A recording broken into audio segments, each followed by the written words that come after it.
Bonjour, nous sommes dans une série de vidéos consacrées à l'œcuménisme. Ça veut dire à cette pratique instaurée par le Concile Vatican II et qui consiste à regarder en premier ce qui est juste, ce qui est vrai dans les autres confessions chrétiennes. Et je voudrais aborder dans cette vidéo la question de la rupture entre l'Église orthodoxe et l'Église catholique, qui a eu lieu d'après les dates officielles en 1054. Mais en réalité, le schisme de 1054 n'est que l'aboutissement d'un long processus. Un long processus qu'on pourrait qualifier de manque de charité et de goût du pouvoir. En fait, à y regarder de près, on s'aperçoit que pratiquement toutes les ruptures qui ont lieu dans les grandes traditions religieuses ont pour cause cette question du pouvoir. Alors on pourrait regarder par exemple dans le peuple hébreu. Dans l'Ancien Testament, la rupture entre 2 tribus d'Israël et les 10 autres a lieu parce que le roi Salomon, qui dans sa jeunesse fut l'homme le plus sage qu'on puisse imaginer, se comporta dans son âge mûr en un homme extrêmement cynique. On a une trace, par exemple, dans le livre de Qoéleth qui semble avoir été écrit par lui, et où cet homme, blasé de richesses, entouré de centaines de femmes, finit par se demander si, en se mettant à tester l'ivrognerie, il gardera sa sagesse. Et il constate qu'il garde sa sagesse, que tout est vanité. À la fin de sa vie, il est blasé de tout. La Bible dit qu'il a presque 1000 femmes, qu'il adore leurs idoles. Et à un moment donné, ce qui est très intéressant dans la Bible, c'est que non seulement le peuple est perclus de corvée et ne supporte plus ce vieux roi pervers, mais que Dieu envoie son prophète et donc que l'attitude de Dieu est signifiée dans l'Ancien Testament face à son arrogance. C'est un texte qui mérite d'être lu, donc qui se trouve dans le premier livre des rois au chapitre 11, à partir du verset 11, parce que je crois qu'il donne l'autre part de la chose, à savoir l'attitude de Dieu, chose qu'on oublie souvent de regarder. Dieu envoya à Salomon son prophète. Alors Dieu dit à Salomon, « Parce que tu t'es comporté ainsi et que tu n'as pas observé mon alliance et les prescriptions que je t'avais faites, je vais sûrement t'arracher le royaume et le donner à un de tes serviteurs. Seulement, je ne ferai pas cela durant ta vie, en considération pour ton père David. » Il faut remarquer que David lui aussi fut un grand pécheur. Mais lorsqu'il prit conscience de son péché, loin de suivre l'attitude de Salomon, lui, il se repentit amèrement dans les larmes, et donc cela lui fut tenu pour justice. C'est de la main de ton fils que je l'arracherai, ce royaume. Et encore, je ne lui arracherai pas tout le royaume. Je laisserai une tribu à ton fils, en considération de mon serviteur David et de Jérusalem que j'ai choisi. Et le texte se conclut de cette façon-là. Dieu suscita un adversaire à Salomon, l'Édomite Hadad, de la race royale d'Édom. Ce texte signifie que Dieu, du ciel, regarde l'attitude intérieure de cet homme puissant au royaume unifié, ce royaume étant Israël, le royaume de Dieu, qui à l'époque est politique et qui évidemment signifie le royaume spirituel, à savoir l'Église. Eh bien, je pense qu'il faut regarder de la même façon la rupture qui s'est passée dans l'Église du Christ, l'unique Église du Christ.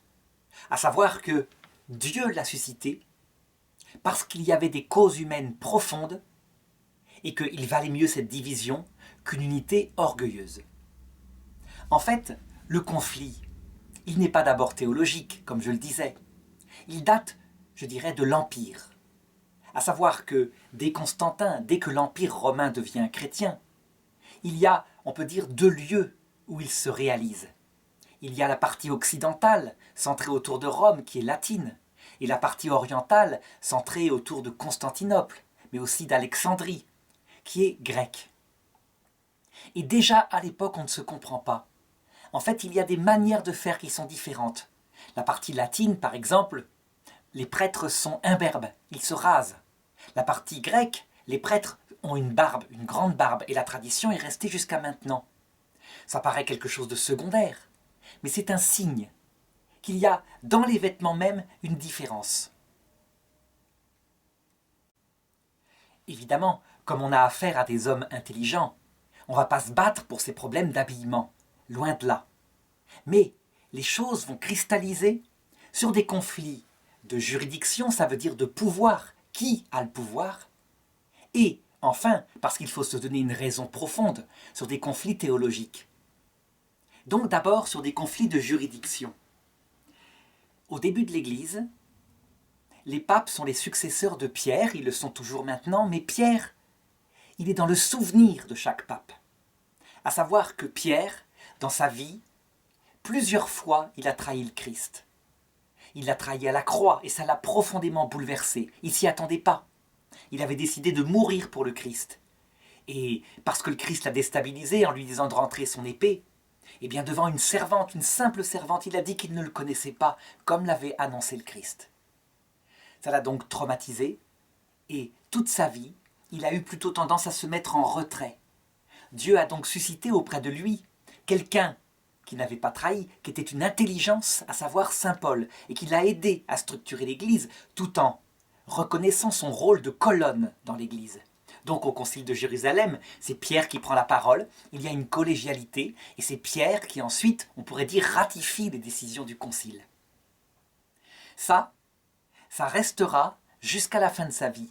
Et on peut même dire que sa mort elle-même est une mort modeste. Pierre raconte la légende qui doit être certainement vraie. Lorsque la persécution de Néron commence, il a d'abord l'idée de fuir, de sauver sa vie, de se déguiser en mendiant et de sortir de Rome. Il croise alors un homme en mendiant qui monte vers Rome et il reconnaît bouleversé que c'est Jésus. Il lui dit « Quo vadis Domine, où vas-tu Seigneur ?» Et on sait que cette phrase, qui est racontée dans la légende, a été source d'un des romans qui a reçu le prix Nobel de littérature, Quo vadis. Et le Seigneur lui répond « Je vais à ta place pour mourir à Rome avec mes frères. » Alors tout honteux, il retourne vers Rome et par humilité, il demandera d'être crucifié la tête en bas sur le mont du Vatican pour ne pas être identifié au Christ dont il s'estime parfaitement indigne. Les successeurs de Pierre seront dans cette lignée. L'un, Clé, Clément, Sixte, etc. Ces successeurs auront un comportement modeste. Et d'ailleurs, ils resteront peu de temps, je dirais, papes de l'Église catholique, même s'il y a cette primauté qui est reconnue du vivant des apôtres, puisque c'est le successeur de Pierre et de Paul. Ils mourront martyrs. Le temps passe et cette attitude effacée du patriarche de Rome, on pourrait dire, demeurera un certain temps. Les conciles ensuite arrivent avec l'édit de Milan après 314, et on voit qu'à chaque fois, les patriarches d'Orient, qui sont bien plus puissants que le pape, qui ont une formation théologique aussi sans doute certainement beaucoup plus forte, qui ont réfléchi sur la Trinité, demandent l'aval du légat du pape, la confirmation. Il y a même certains de ces patriarches d'Orient qui considèrent que l'aval du pape, lui, est nécessaire, parce que véritablement, il y a quelque chose de particulier dans son rôle. On hésite entre une primauté d'honneur ou une primauté véritablement charismatique pour confirmer les frères dans leurs décisions concernant la foi. Les choses, comme toujours, ne sont pas fixées. Ça sera la réflexion théologique qui ensuite permettra de les fixer. Et le temps passe. Et peu à peu, à force de lire l'Écriture, et puis en Occident, les choses se remettent en place après la chute de l'Empire romain, arrive un empereur, Charlemagne, et surtout une réflexion sur ce patriarche de Rome, ce pape de l'Occident. Lorsqu'on compare tous les patriarches, les autres sièges apostoliques, à savoir Constantinople, Antioche, Jérusalem, Alexandrie, on constate que dans tous ces sièges, de grands hérésiarques se sont levés à un certain moment dans l'histoire de l'Église. Des hérésiarques ariens, certains même étaient patriarches. Et on constate qu'à Rome, où la réflexion est peut-être plus modeste, ça n'est jamais arrivé. On se met à méditer sur les textes, et peu à peu se mettra dans l'Église d'Occident la compréhension que le patriarche de Rome a plus qu'un rôle symbolique. il n'est pas à l'égalité des autres patriarches. Il a véritablement quelque chose dont il est revêtu. Confirme tes frères dans la foi. Sois le berger de mes brebis. Pierre, tu es pierre, et sur cette pierre, j'établirai mon Église. Et donc, à un moment donné, avec recul au début, le pape se dit, il faut peut-être quand même, ne serait-ce que par, par politesse, réunir un concile œcuménique. Puis ensuite, véritablement, en se disant, pourquoi pas, après tout c'est mon rôle, le pape de Rome, poussé par Charlemagne, ajoutera au credo un petit mot, filioque. Le Saint-Esprit procède du Père et du Fils, filioque. La chose se tient en théologie, et ça je ferai toute une vidéo pour l'expliquer. Le problème, c'est la manière dont c'est fait. À savoir que cette décision du pape qui change le credo de sa propre autorité, évidemment, va mettre très en colère les patriarches d'Orient. C'est pas qu'ils sont contre, après tout, mais c'est plutôt la manière de faire. Donc on voit bien, c'est une histoire de pouvoir. Entre-temps, le pape prendra de plus en plus d'autorité, tout en ayant parfois un comportement moral personnel décadent. Donc les choses sont très curieuses. À la fois, il y a ce sens de l'autorité charismatique, et en même temps, parfois, un comportement terrible. On dit souvent que les papes les plus terribles sont les papes Borgia, à la Renaissance. En réalité, ce sont les papes de cette époque-là. On a même un pape qui est élu pape à moins de 20 ans, qui finalement renonce à la papauté parce qu'il veut vivre sa vie, puis qui à un moment donné veut le redevenir, mais entre-temps son oncle est devenu pape. Et donc lors d'un repas, où il veut discuter de ça, eh bien, il tombe malade et il meurt. Et on peut se douter qu'il y a eu du poison là-dessous. Cette histoire-là, elle est authentique, mais elle manifeste que s'il y a un charisme dans le rôle du pape, il ne porte pas sur la sainteté, évidemment. Le problème, c'est qu'il faut le comprendre. Et donc, on verra peu à peu les papes de Rome prendre plus d'autorité, mais aussi plus d'arrogance. Si bien que, peu à peu, des tensions avec l'Orient augmenteront. Arrive 1054. 1054, on dit que c'est la rupture officielle. En réalité, c'est la fin d'un long processus. Donc le légat du pape, ayant reçu tous les pouvoirs, arrive à Constantinople. Un conflit théologique oppose avec le patriarche de Constantinople. Et le lendemain matin, le pape entre dans la basilique Sainte-Sophie, dépose sur l'autel la bulle d'excommunication de l'église d'Orient, d'église de Constantinople. Évidemment, la réponse est immédiate. Excommunication par l'église d'Orient de l'église d'Occident. Les choses se rabibocheront, il y aura même des aides qui essaieront d'être données, ne serait-ce que par les croisades face à la pression des musulmans. Et puis il y aura la faute majeure de la chute de Constantinople pris par des croisés occidentaux, à travers une ruse. Évidemment, il s'agit d'un pillage, le pape sera absolument désolé de ça, il en pleurera. Mais le mal est fait. Résultat, à partir de 1054, l'Église d'Orient, dans une attitude d'humilité, il faut le reconnaître, dira qu'il n'y a plus eu de concile œcuménique, c'est-à-dire de concile réunissant tous les évêques du monde, puisque la rupture est faite. Tandis que l'Église d'Occident, ayant gardé le pape, le successeur de Pierre, réunira bien d'autres conciles. L'Église d'Orient considère qu'il n'y a que 7 conciles œcuméniques, et l'Église d'Occident, avec Vatican II, en reconnaît 21. Et donc on peut dire que pendant le 2e millénaire de la chrétienté, l'Église d'Occident continuera de définir le contenu de la foi, de mettre des précisions, tandis que l'Église d'Orient, orthodoxe, n'ayant plus ce magistère particulier de celui qui confirme ses frères dans la foi ou qui infirme quand il y a une erreur, eh bien, se contentera de débats très profonds entre grands docteurs et théologiens, mais ne proclamera aucun dogme. Donc, lorsque sur des sujets définis après la rupture, comme par exemple le purgatoire, l'entrée immédiate de ceux qui sont saints dans la vision béatifique dès maintenant, la question de la grâce, la question de la définition de l'Église, de la définition des sacrements, qui sera définie à Vatican II, etc. Lorsqu'il y aura apparent conflit théologique avec l'Église d'Orient, en réalité, ce sont plutôt des théologiens d'Orient qui opposeront à la théologie officielle de l'Église catholique une opinion, mais il y a très souvent d'autres opinions qui vont dans d'autres sens. Alors, lorsqu'on analyse tout cela, on peut se dire, mais quel dommage que cette rupture dans la robe sans couture du Christ. Mais en même temps, lorsqu'on lit le texte de Salomon, on se dit que cette rupture de l'unité, à titre de moindre mal, elle a été voulue par Dieu. Elle n'a pas été voulue par Dieu en réalité, elle a été voulue par Dieu en fonction du péché des chrétiens. Alors, certains attribuent le péché exclusivement à la partie catholique. C'est le cas aussi de l'Église protestante, qui dit « c'est à cause de l'arrogance des papes qu'il y a eu rupture avec Luther au XVIe siècle ». Je voudrais parler de cela, justement. En réalité, lorsqu'il y a divorce, il est très rare qu'un seul des époux soit responsable. Mais ce qui est certain, c'est que s'il doit y avoir réconciliation, il faut qu'un des époux prenne l'initiative d'aller vers l'autre, celui qui peut-être a le plus rapidement pris conscience de son propre péché. Lorsqu'on regarde un petit peu l'état d'autres religions qui elles-mêmes ont connu des ruptures pour les mêmes raisons, des raisons de juridiction. Par exemple dans l'islam.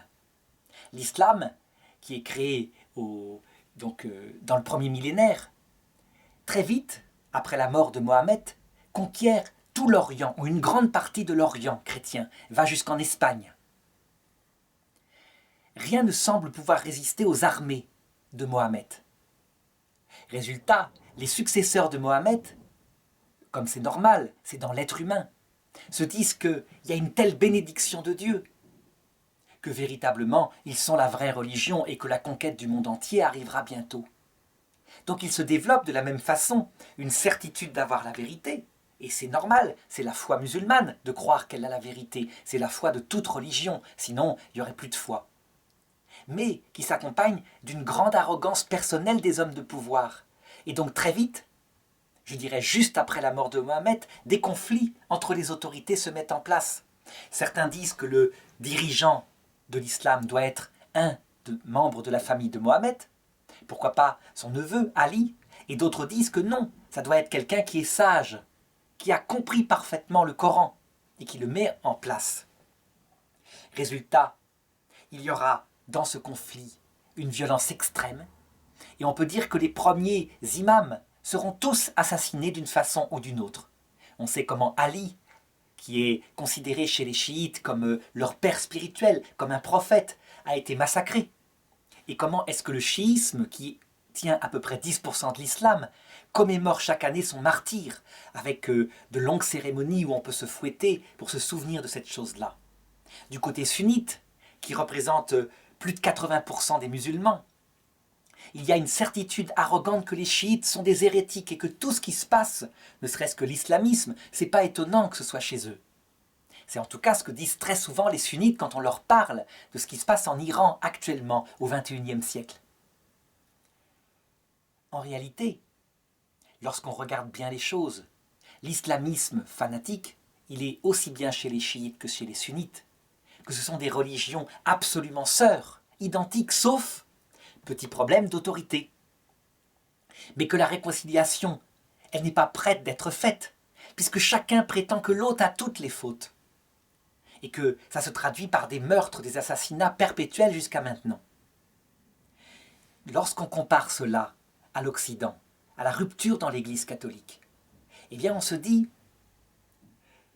que pendant des siècles, cette attitude, sans qu'il y ait les meurtres évidemment, mais cette attitude de rejet de la faute sur l'autre, elle a existé.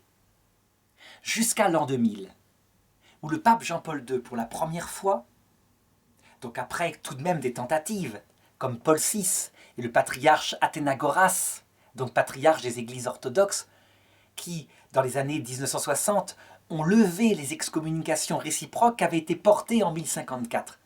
Mais ça, c'était des gestes symboliques.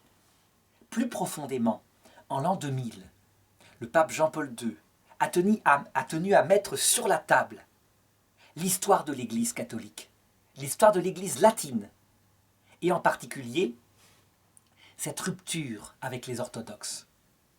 et il a décidé de reconnaître la part de responsabilité que lui et ses prédécesseurs, les papes, mais aussi, je dirais, le clergé catholique avait eu dans cette rupture.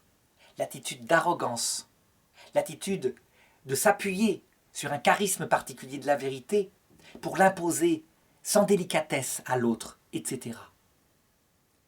Ce premier pas était essentiel. Je dirais même que c'est un pas vers l'unité profond. En effet, s'il n'y a pas d'abord confession de ses propres torts, jamais il y aura unité. Du côté de l'Église orthodoxe, je dirais que les choses n'en sont pas allées jusque-là, mais tout de même, à travers des patriarches très profonds, des gestes ont été faits, comme par exemple assister au Concile Vatican II, qui fait qu'ils sont là, et donc c'est un concile qui est peut-être œcuménique, au sens littéral du terme, des évêques du monde entier, y compris orthodoxes étant là.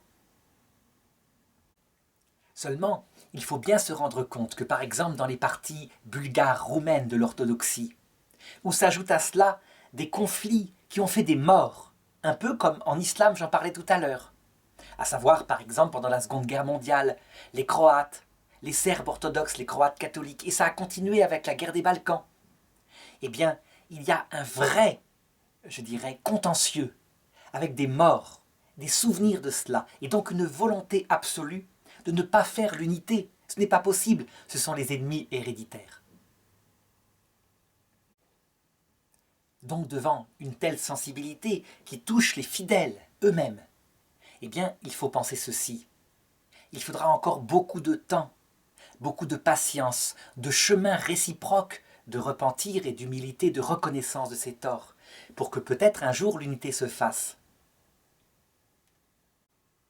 Par contre, ce qui est certain, c'est qu'au point de vue théologique, l'unité est bien plus facile à faire qu'avec, je dirais, les églises protestantes, où là, véritablement, fondamentalement, je dirais sur la théologie elle-même ce qu'elle est, il y a des ruptures impossibles, je dirais, à dépasser pratiquement.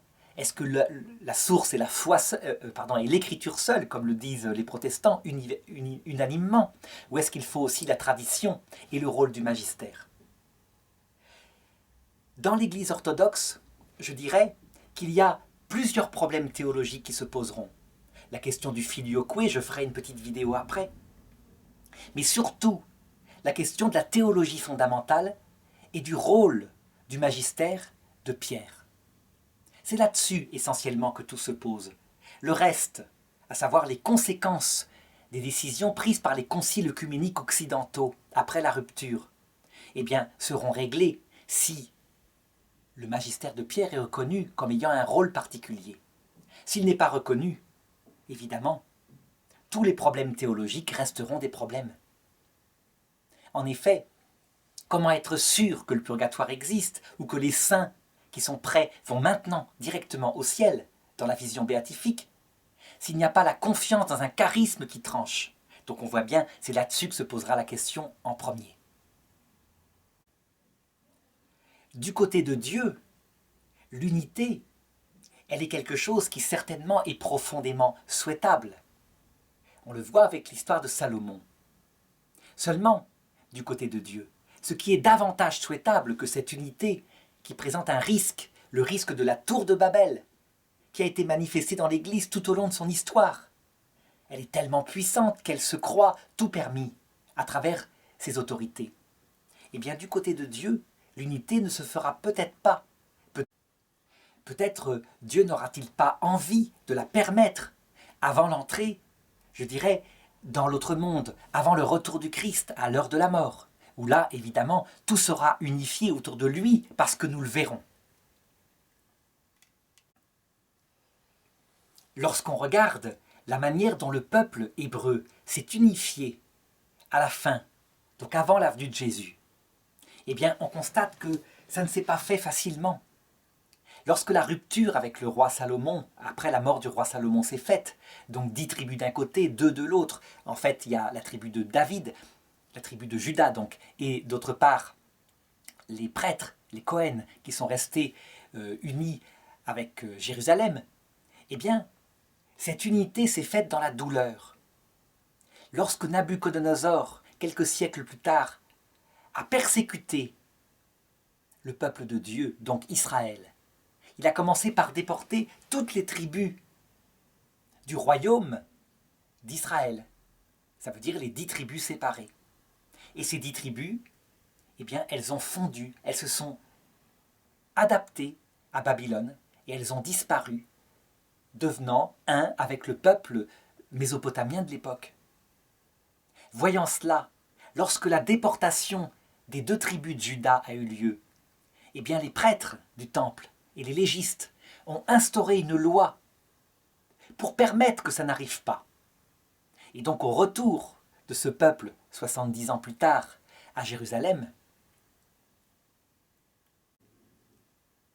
l'unité était bien faite, tout à fait, mais une grande partie des tribus avait disparu, à part quelques membres qui étaient restés fidèles. Et donc c'est à partir de ce moment-là que le peuple hébreu s'est appelé le peuple juif, ça veut dire le peuple de la tribu de Juda. Donc ce n'est pas quelque chose qu'il faut attendre forcément pour la terre. Dieu regarde les cœurs des hommes. Et il sait lui-même ce qu'il fera et ce qu'il ne fera pas. S'il préfère, par exemple, que certaines églises séparées disparaissent, se fondent dans le monde, pour des raisons qui lui appartiennent, en vue d'un plus grand salut final, eh bien, il le permettra. Comme l'Ancien Testament est très souvent une prophétie de ce qui doit se passer spirituellement pour le peuple de Dieu qu'est l'Église, eh bien, on peut avoir des idées comme cela, à force de le lire. L'essentiel, c'est que, quoi qu'il arrive, il faut être certain que Dieu fera le mieux et que l'unité de tous les chrétiens, de tous les hommes qui auront vu le Christ, se fera à l'heure de la mort, lors de son retour et à la fin du monde, lorsque la dernière génération de la terre le verra revenir aussi.